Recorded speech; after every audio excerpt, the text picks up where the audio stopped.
Hi all, welcome to the third part of this series on the Trojan Knight opening. In these videos we're going to be looking at typical themes and ideas, mainly from Black's point of view. So let's just get straight on. The first one I want to look at is an idea when White builds a quick centre with e4 and d4. Most commonly beginning with e4, but you can start with d4. And I recommend challenging the centre immediately with e5. It is possible to play these lines of e6, but I feel it gives Black a slightly more cramped position. And quite an idea that pops up again and again in these lines, if we just play any old move for White here, is to play bishop e7, which is threatening to come out over to h4 with the bishop, winning a pawn, forcing White to pretty much play g3, and then playing f5. In addition to the attacking prospects, this really saves quite a crucial tempo in a lot of lines along the a2 to g8 diagonal, which White can often use to his advantage. It was first brought to my attention by Onyebenze, who uses it every chance he gets, really, and it does grow up in a lot of variations. The old idea when people played bishop e7 was generally just to play bishop h4 here and swap off the bishop.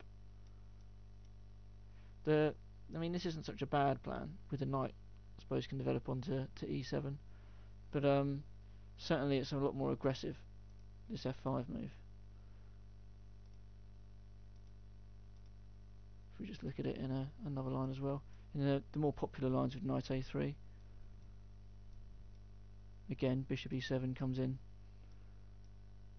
and Black gets a balanced game. Quite interestingly, Onyebenze is quite a big fan of this idea, and he actually plays it with White as well, every chance he gets, really, or he certainly used to, by playing e4, d5, and basically playing h3 and bishop e2, possibly with knight a3 thrown in first.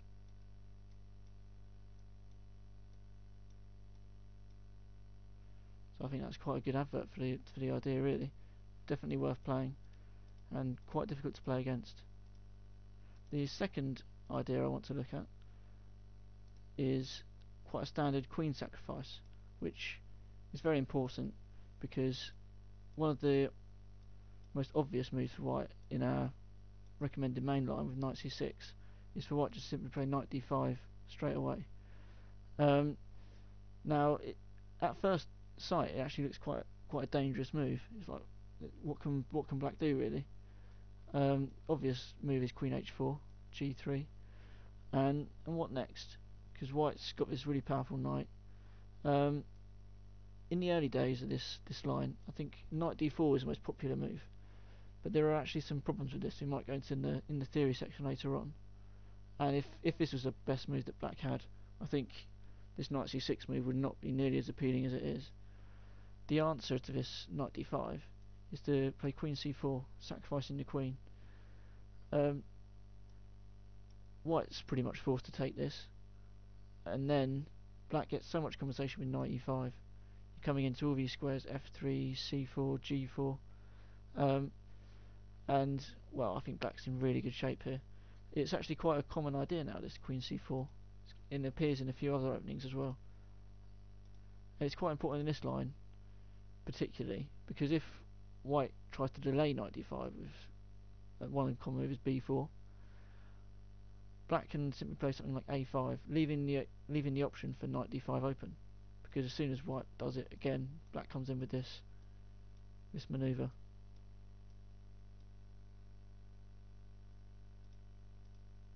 Okay, the next line I want to show you is quite a useful piece sacrifice, which comes in a few lines, again in the main line with knight c6. Now the main option for White here is bishop b5, but some players don't like to play this way simply because it weakens the light squares around their king, and there's good reasons for that, and which we'll see later on. Black often gets his queen over here to quite good effect.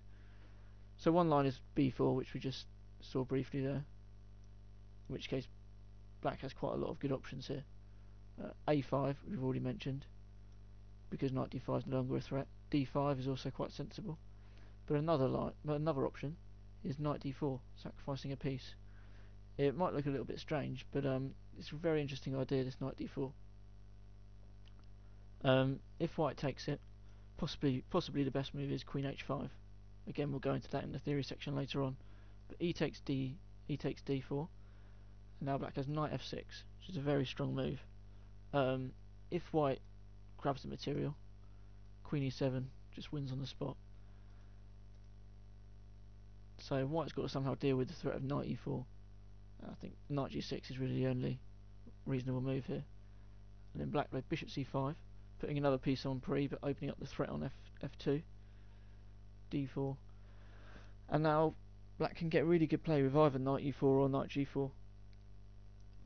I think black's doing quite well here. This knight d4 sacrifice comes after c3. Now, unlike after b4, knight d5 is more of a threat now, simply because this queen h4 to c4 idea is completely prevented now, because white can just ignore it with something like d3.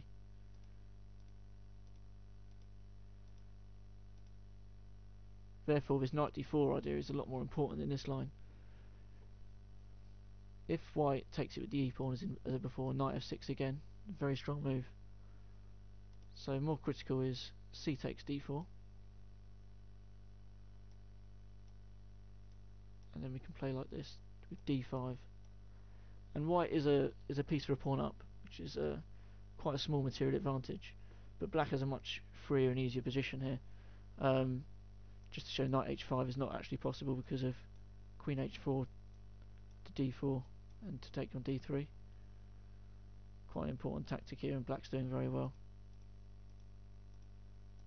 So without that move, white's knight's sort of not doing much on f4, and e5 is going to come in, sort of kick it, and black's in quite good shape.